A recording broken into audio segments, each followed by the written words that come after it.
थांबते मी लेकीसाठी थांबते, पण लग्नाबद्दल तिचं मन बदलल्या बगैर मी काय बी करून घरी जाणार नाही, एवढं लक्षात ठेवा. आजपासून आमचं दुःख नंतर, जनकल्याण आधी.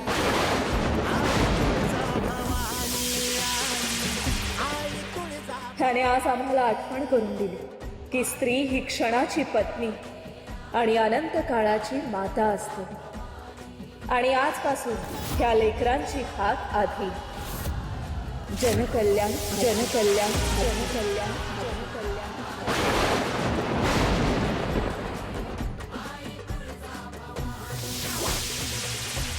आई तुळजा भवानीचा, आई तुळजा भवानीचा. गंगाई, अगं काय हे?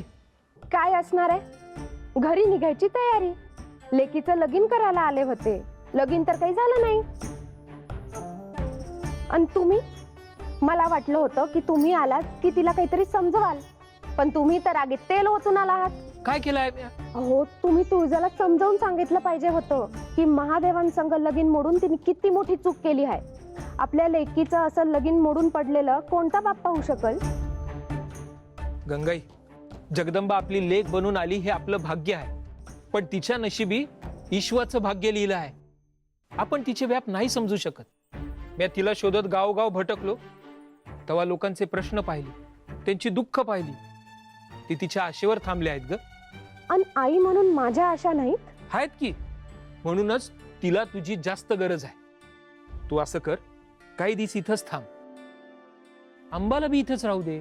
खरंच बाबा, मी इथेच राहणार? होय, म्हणजे ओवी बी राहणार? हो, ओवी बी राहणार. पण बाबा, तुम्ही बी इथेच राहणार ना?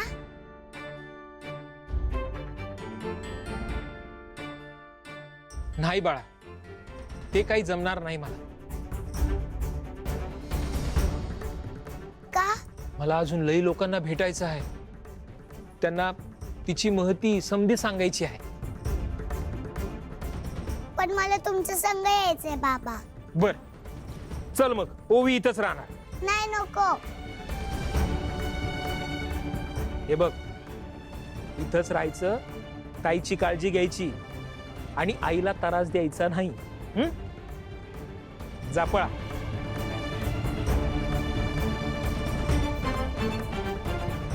आणि मी काय करू इथं थांबून? लेकीची काळजी घे.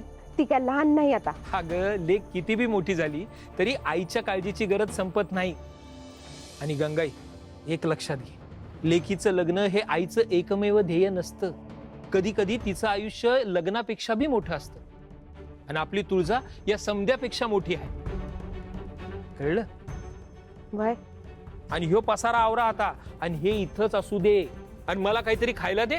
इतक्या दिवसांनंतर बायकोच्या हातचं खायला मिळणार आहे मला. त्याचा मनापासून आनंद घेऊ दे. वय. मी आलोच हातपाय.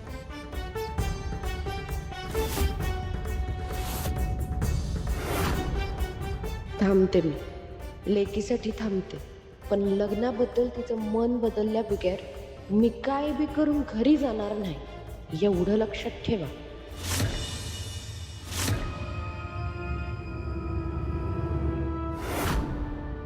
असुर नरेश, दैत्यगुरु शुक्राचार्यांच्या बोलण्यातून आम्हाला एक गोष्ट स्पष्ट समजली, आणि ती म्हणजे श्री महादेव आणि तुळजा जोवर एकमेकांच्या आयुष्यामध्ये आहेत, तोवर त्यांना हरवणं सोपं नाहीये.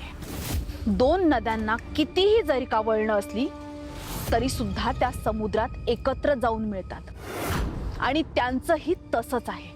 त्यामुळे त्या दोघा जणांना काहीही करून आपल्याला दूर ठेवावंच लागेल. तुझी नीती स्पष्ट आहे शुंभा, पण हे घडवशील कसं? आमची एक बहीण आहे, वंचिका तिचं नाव आहे. वंचिका? हो, तलवारीने युद्ध जिंकणारे अनेक असतात, परंतु हसून राज्य जिंकणारे फार कमी, आणि वंचिका त्यातीलच एक. असुर नरेश, तिचं सौंदर्य म्हणजे फुलासारखं वाटतं, परंतु फुलाच्या प्रत्येक पाकळीमध्ये विष असतं. तिचे शब्द मधासारखे गोड वाटतात, परंतु एखाद्याच्या कानामध्ये जर ती बोलली तर त्याचा विवेक झोपून जातो. असुर नरेश, एकदा तिने एका सामर्थ्यवान राजाला तिच्या प्रेमाच्या जाळ्यामध्ये ओढलं होतं आणि त्याच्याकडूनच त्याचं राज्य हिरावून घेतलं होतं. तिची खासियत म्हणजे ती माणसाच्या मनामध्ये शिरते आणि त्यालाच त्याच्या विरोधात उभं सुद्धा करते. हा डाव एखाद्या राजावर, सम्राटावर चालेल, प्रत्यक्ष महादेवांवर नाही. मागच्या वेळेला तुझा भ्रम त्यांनी क्षणात भेदला होता. याही वेळेला तुझी ही बहीण त्यांच्या समीप जाईल तर क्षणात भस्म होईल. आम्हाला माहित आहे असुर नरेश, वंचिका ती पुनरावृत्ती करणारच नाही. श्री महादेवांना मोहित करायला ती जाणारच नाही. मग काय करणार आहे ती? वंचिका सत्याचा मार्ग स्वीकारेल. एकदा का श्री महादेव भुलले की मग त्यांच्या मनामध्ये प्रश्न पेरेल. कुऱ्हाडीने वृक्ष पडत नाही, तर त्या वृक्षाच्या मुळाशी आधी भेग निर्माण करावी लागते आणि वंचिका तेच करेल. हे सर्व तुझ्या मनाचे खेळ आहेत. वंचिका जेव्हा प्रत्यक्ष महादेवांना पाहेल तेव्हा तिचा निभाव लागणार नाही. पहिली गोष्ट म्हणजे वंचिकाची माया आपल्याला माहित नाही आणि दुसरी गोष्ट म्हणजे ही योजना आमची नाही, तर आमची बहीण वंचिका तिची आहे. वंचिकाची आणि तुझी भेट कुठे झाली? भेट व्हायला आधी अंतर असावं लागतं असुर नरेश. म्हणजे गेले काही दिवस ती आमच्या समवेत राहते. छत आलं ना, छत समवेत नेमकी कुठे?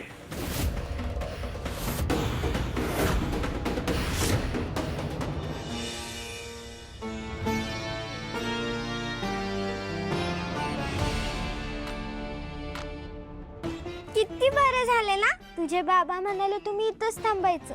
माझे बाबा लई चांगले आहे. मला काय वाटतं, काय नको वाटतं, त्यांना समज कळतं. आपल्या तुळजाईसारखं वय ताईला बी समज कळतं. कारण मला असं वाटतं माझ्या बाबांकडे बी जादू आहे. मला माहित आहे त्यांच्याकडे काय जादू आहे ते. त्यांच्याकडे ना माया आहे. माया, प्रेम हीच अंतिम जादू आहे. वय ग, मी कधी याचा विचारच केला नव्हता. तशी माझी आई बी चांगलीच आहे, पण जरा रागीट आहे. जरा बरं, जरा जास्तच. पण तू काय बी म्हण आंबा, तुझे बाबा किती समजूतदार आहेत. आणि तुझी आई जरी रागीट असली तरी खूप प्रेमळ आहे ग. की त्यांच्या बोलण्यातूनच कळतं की त्यांना तुझी लई काळजी आहे. पण माझे बाबा आमच्या संग इथे नाही राहणार आहेत ना. हे इथे राहिले असते तर किती मजा आली असती. तरी बी तुझे बाबा आहेत तुझ्या संग. म्हणजे किमान तुझ्याकडे तुझे आई बाबा तरी आहेत. माझ्याकडे तर ते बी नाहीत.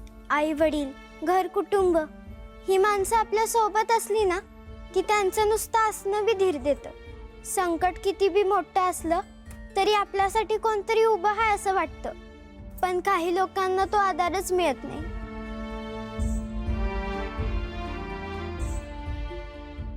ओवी, चल आता माझ्यावर राज्य.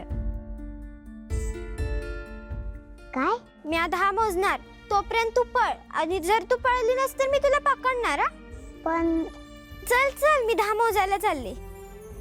1 2 3 4 5. मी म्हणत होते माझे बाबा इथं थांबत नाही म्हणून. पण ओवीकडं बाबा आहेत कुठं?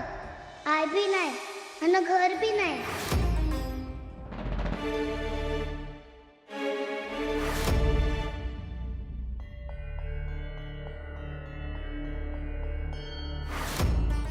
तुळजाला अखेर तिच्या ध्येयाची जाणीव झाली. परंतु हे कळत नाही आहे की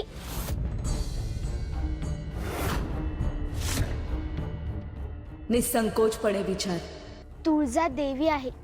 तिच्या प्रारब्धाची, तिच्या ध्येयाची जाणीव तिला सर्वप्रथम असायलाच हवी होती. मग असं काय घडलं जनकासारख्या एका साध्या मनुष्याला येऊन तिला तिचंच सत्य पुन्हा आठवण करून द्यावं लागलं. आकाशात चमकणारा प्रत्येक तारा सूर्य नसतो आणि जमिनीवर पडलेला प्रत्येक दगड सामान्य नसतो. काही मनुष्य आपल्या कर्माच्या तेजाने देवत्वाला स्पर्श करतात, तर काही दैवी कुळात जन्म घेऊनही अंधाराची वाट धरतात. माणूस कोणत्या घरात जन्मला यापेक्षा तो कोणत्या कर्माने जगला हे अधिक महत्वाचं असतं. ह्या युगात बरेच असे मनुष्य आहेत जे त्यांच्या कर्माने देवत्वाला पोहोचतात. जनक त्यांच्यापैकीच एक आहे. अगदी योग्य म्हणालात देवी. पण तुळजा तुमचाच अंश आहे. तुमच्यात आणि तिच्यात एक अदृश्य बंध जोडलेला आहे. मग तिच्या आयुष्यात भाग्यकुंभ योग सुरू आहे आणि त्यामागे तुमचीच योजना आहे हे तिला कसं जाणवलं नाही? जाणीव आम्हाला होत होती, पण त्या जाणीवेचा अर्थ आम्हाला उमगत नव्हता.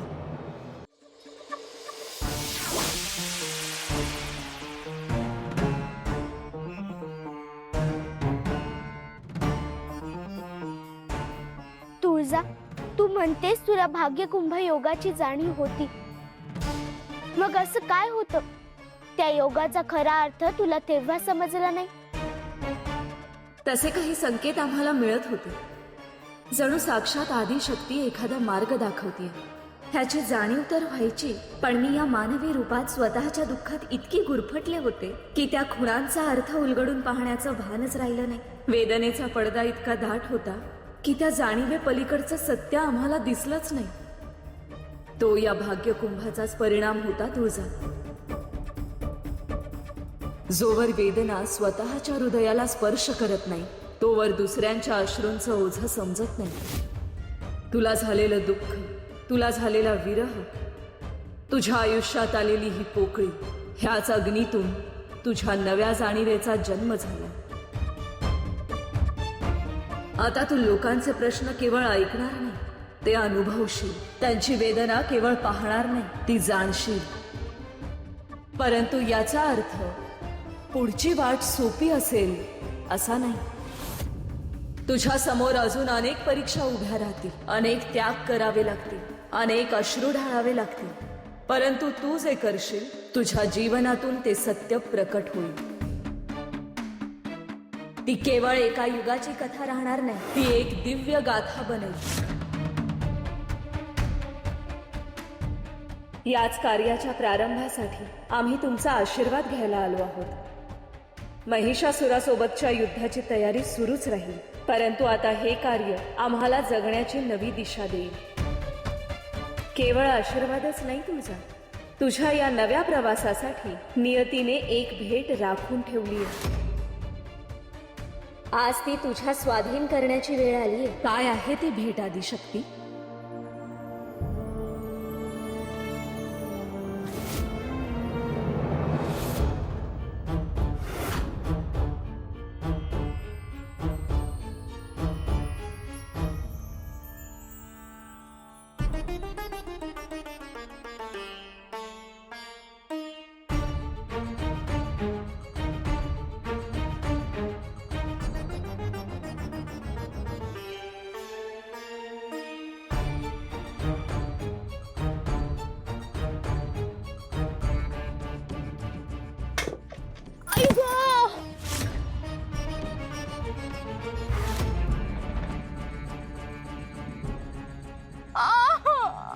अगं सुनंदे, काय झालं आणायला?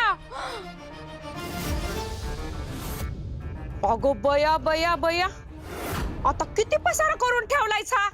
सासूबाई, वरून पीठ काढताना माझा पाय चुकून निसटला. निसटला? अगं तुझ्या हातात राहत काय? समदच निष्ठून चाललंय. हाऊ सासूबाई, चुकून झालं माझ्याकडनं. चुकून? तुझ्या हातनं घडतं काय ग? एकतर घरातलं नुकसान, नाहीतर डोळ्यात पाणी. खरंच चुकून झालं सासूबाई. बघा, माझ्या पायाला बी लागलंय. पायाला काय लागतंय. झालं? अगं सुनंदे, अगं लय लागले की ग पायाला. उठ बरं. बुधाजी तिला काय झालं नाही. अगं आई, अगं रक्त येते तिच्या पायातून. रक्त येतोय का? अगो बया, या अशीच नाटक आहे ती.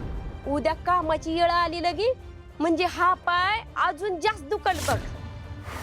चोराच्या नुसत्या उलट्या बोंबा. मला काय समज कळत नाही भाई. अरे हे केस काय उन्हानं पांढरं झालं नाही ती. अगं आई, अगं कशा पायी बोलतेस असं? मी काय खोटं बोलते का? अरे एवढी वर्ष झाली लग्नाला, घराला एक लिकरू सुद्धा दिलं नाही. निदान घरातलं सामान तरी नीट सांभाळावं. पुरे आता तू का बस रे. बायकोच दिसतंय समजा तुला. अरे तुला बायकोच दिसते. चल म्हंटल ना तुला. अगं आई पण- अरे चल, आई लय अगं- बायकोचाच पुळका येतो.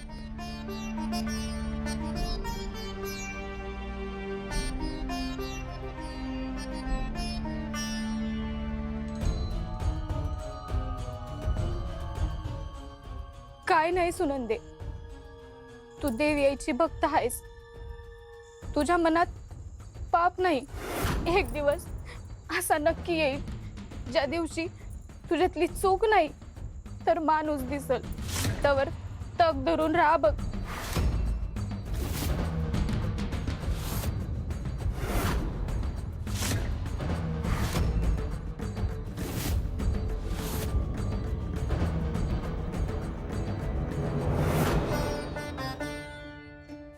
तुम्ही कोणती भेट देणार आहात आदिशक्ती?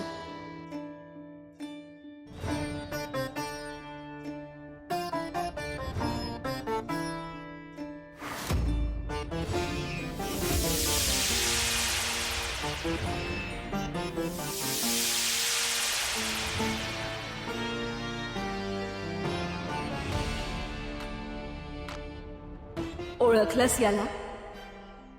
हो, हाच तो घडा. भाग्यकुंभ योगातील हाच तो भाग्यकुंभ. याच घड्यातून तुझ्या मनुष्य अवताराचा प्रवास घडलाय.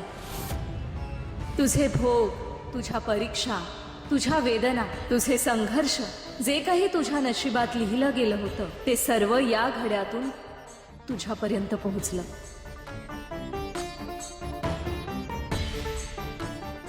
नियती म्हणजे नदीसारखी असते तुळजा. ती वाहत राहते. कधी सुखाचे किनारे स्पर्श करते तर कधी दुःखाच्या झऱ्यातून मार्ग काढते. परंतु तिचा प्रवास कधी थांबत नाही. आज या घड्यातील सर्व कण विरून गेले आहेत, कारण तुझ्यासाठी राखून ठेवलेला हा प्रवास पूर्ण झालाय.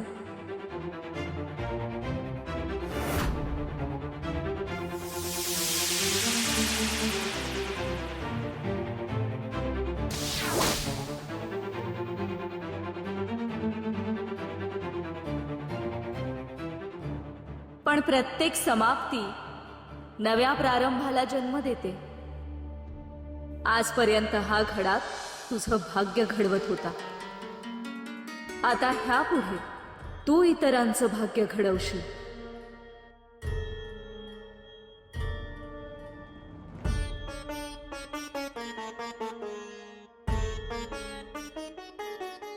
हा घडा तुझ्या प्रवासाचा सोबती असेल. विश्वात असंख्य जीव आहेत जे तुला हाक मारत आहेत, आणि असेही अनेक जीव आहेत ज्यांना अजून स्वतःलाच ठाऊक नाही की त्यांना तुझी गरज आहे. प्रकाशाला कधी आमंत्रण द्यावं लागत नाही. तो प्रकटला की अंधार आपोआप नाहीसा होतो. तुझं अस्तित्व देखील असंच असेल.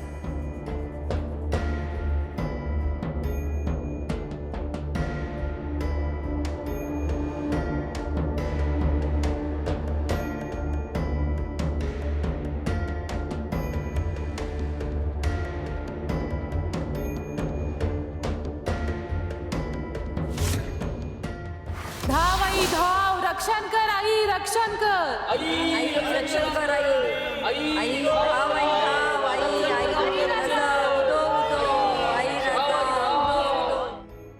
हे सारे विश्वातील प्रत्येक जीवाची साध या भाग्यकुंभात उमटेल. ज्यांच्या ओठावर तुझं नाव असेल त्यांच्यापर्यंत हा तुला घेऊन जाईल. देवत्वाचं खरं सामर्थ्य चमत्कारात नसतं तुळजा, ते एखाद्याच्या अंधारात दीप बनून उभं राहण्यात असतं. ह्या अवतारात आजवर तू स्वतःचा मार्ग शोधत होतीस. आजपासून तू इतरांना मार्ग दाखवशील. आजवर तू नियतीच्या लेखणीने लिहिलेली कथा जगत होतीस. आजपासून नियती तुझ्या हातून अनेकांच्या कथा नव्याने लिहील. जा तुळजा, नांदी पूर्ण झाली. आता तुझ्या जनकल्याण प्रवर्तनाला आरंभ होतोय. आज या भाग्यकुंभाच्या रूपाने असंख्य जीवांच्या आशेचा जन्म होतोय.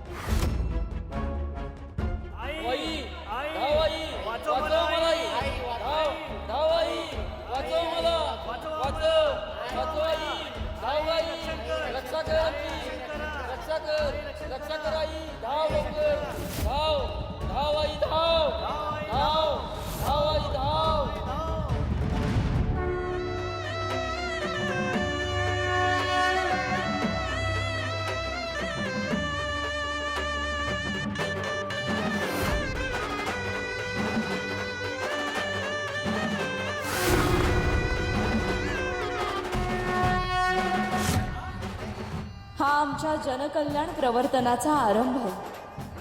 आमचा हा जन्म स्वतःसाठी नाही, तर जनकल्याणासाठी.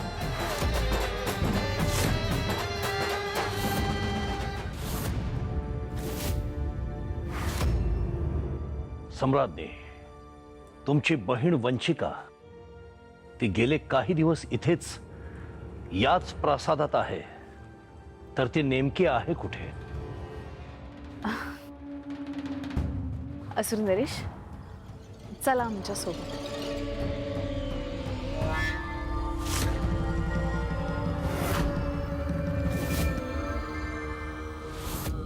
असुर नरेश, ते पहा काय दिसतंय आपल्याला? कभिन्न नभोमंडल आहे आणि हा चंद्र आहे. सम्राज्ञी, तुमची बहीण वंचिका कुठे आहे? असुर नरेश, आपल्याला एक गोष्ट जाणवली नाही का? आज अमावस्या आहे, मग तरीही आकाशात हा चंद्र आला कुठून? हा चंद्र नाही असुर नरेश, ही वंचिका आहे, आमची बहीण वंचिका.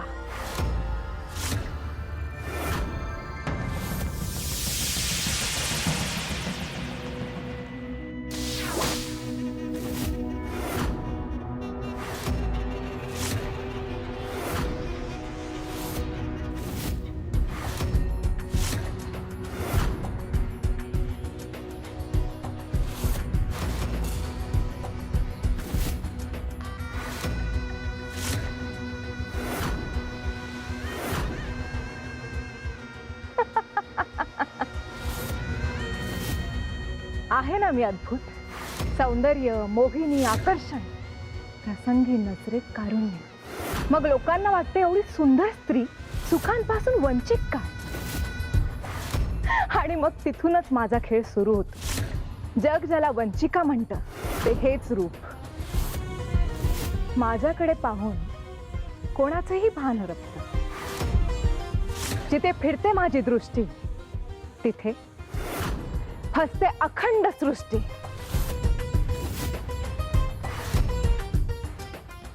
असुर नरेश,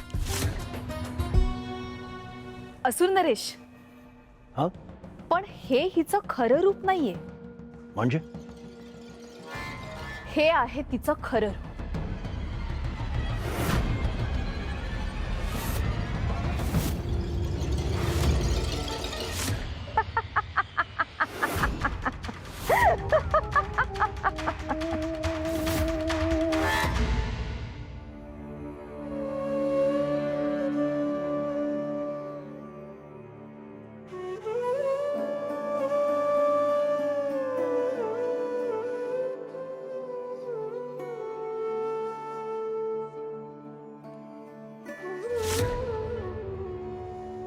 चालल, जे हाय त्यानंच भागू.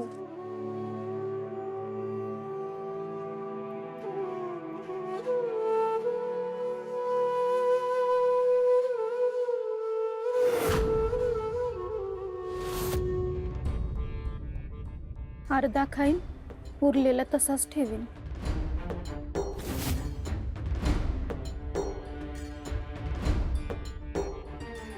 काय ग टवळे, लाडू चोरून खातीस होय? सासूबाई, भाजी नव्हती म्हणून म्हणून काय डब्यातलं गोडधोड काढून खायचं? भूक लागली होती सासूबाई. आता तुला भूक लागली होती होय? काय झालं आता? आणि काय व्हायचं? तुझ्या बायकोचे नवीन प्रताप बघ, डब्यातला लाडू चोरून खात बसली होती. अगं फक्त एक लाडूच तर आहे, त्यात काय झालं एवढं आरडायला? अरे तुला फक्त लाडू दिसतोय व्हय? अरे मला हिची सवय दिसतीये. अरे मी आनंदानं भरवला असता हिला लाडू रोज, पण कशासाठी? घराला वारसा दिला असता तर ना. लग्नाला एवढी वर्ष झाली पर अजून ह्या घरात लेकराचं पाऊल नाही, आणि वरनं चोरून लाडू खातेस हाय का?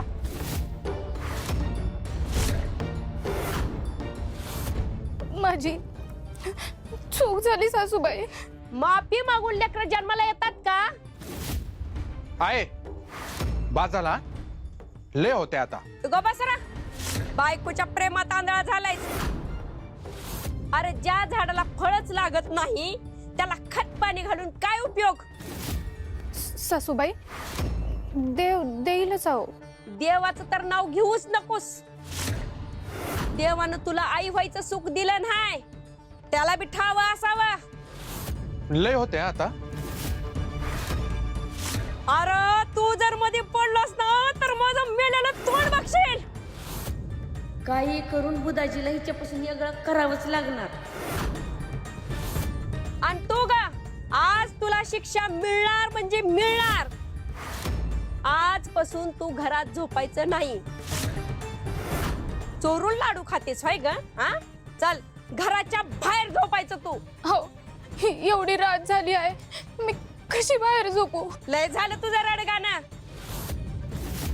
तुला घराच्या बाहेर झोपायचं. बास कर नाही.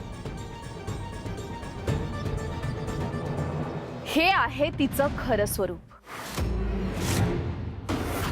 आणि हे रूप जे केवळ प्रतिबिंबात दिसू शकतं. आणि असुर नरेश, तिला असा वर प्राप्त झालाय की ती असुर असूनही देवही तिला ओळखू शकणार नाही. आणि त्याच वरदानाचा उपयोग करून मी महादेवांपर्यंत पोहोचणार आहे. काय योजना आहे तुमची? काय ठरवलं? ज्या दिवशी महादेव आणि तुळजा यांची विवाह मोडल्याची वार्ता माझ्या बहिणीला म्हणजे शुंभाला मिळाली, त्याच दिवशी आम्ही विचार सुरू केला. महादेव आणि तुळजा यांच्यात अशी दरी निर्माण करायची जी कधीच भरून निघणार नाही. वंचिका, कधी विचार केला, कसा विचार केला हे ऐकण्यामध्ये मला स्वारस्य नाही. योजना काय आहे ते सांग. मग ऐका,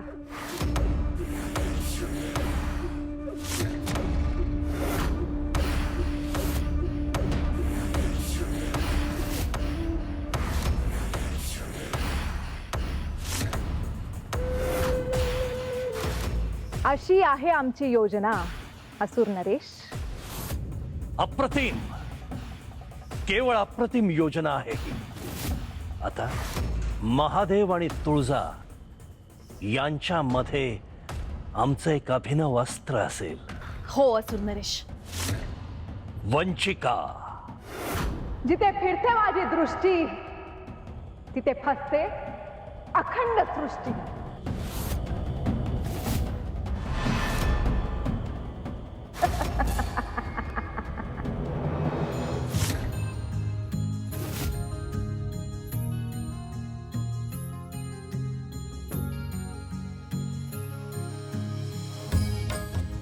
काय ग तुझ्या ताई, आता आठवण आली वय तुझ्या लहान बहिणीची?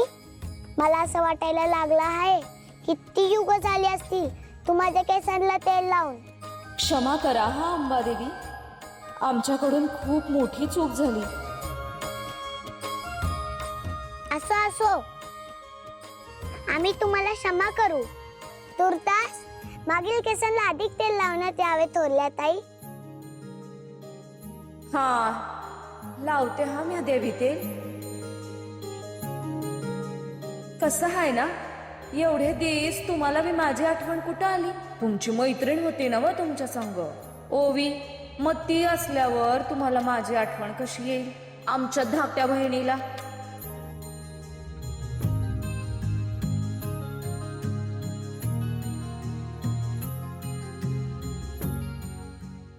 आंबा, काय ग, काय झालं? अचानक अशी शांत का झालीस? ताई, तुला एक सांगू? सांग ना. ओवीवरून किती बी हसत असली ना, तरी तिच्या मनात लई मोठं दुखणं आहे ग. ती म्हणत होती मला, माझी आई कशी दिसत असल, माझा बा कसा दिसत असल, हेच मला ठाव नाही. बाकीच्यांचे आई बाप पाहिले की तिला आपलं कोणीच नसायचं लई वाईट वाटतं ग. ताई, ती बोलत होती आणि मला ऐकवतच नव्हतं. माझ्यासारखीच आहे ग ती, पण मनात किती एकटेपणा घेऊन फिरते. तू बोल ना तिच्याशी ताई, तिला समजाव ना. काही जखमा अशा असतात की त्या शब्दांनी भरून निघत नाहीत. त्यासाठी माणसाची साथ लागते. ओवीला उपदेशांची गरज नाहीये, तिला आपल्या माणसांची गरज आहे. पण आंबा, ह्या सगळ्यात तू तिचा हात कधीच सोडू नको. तिच्या सोबत राहा, तिला जप. तिच्या दुःखाची सवय तिला झाली असेल, पण मायेची सवय अजून व्हायची आहे. आपण तिच्या सोबत आहोत, ही जाणीवच तिच्यासाठी सर्वात मोठा आधार ठरेल.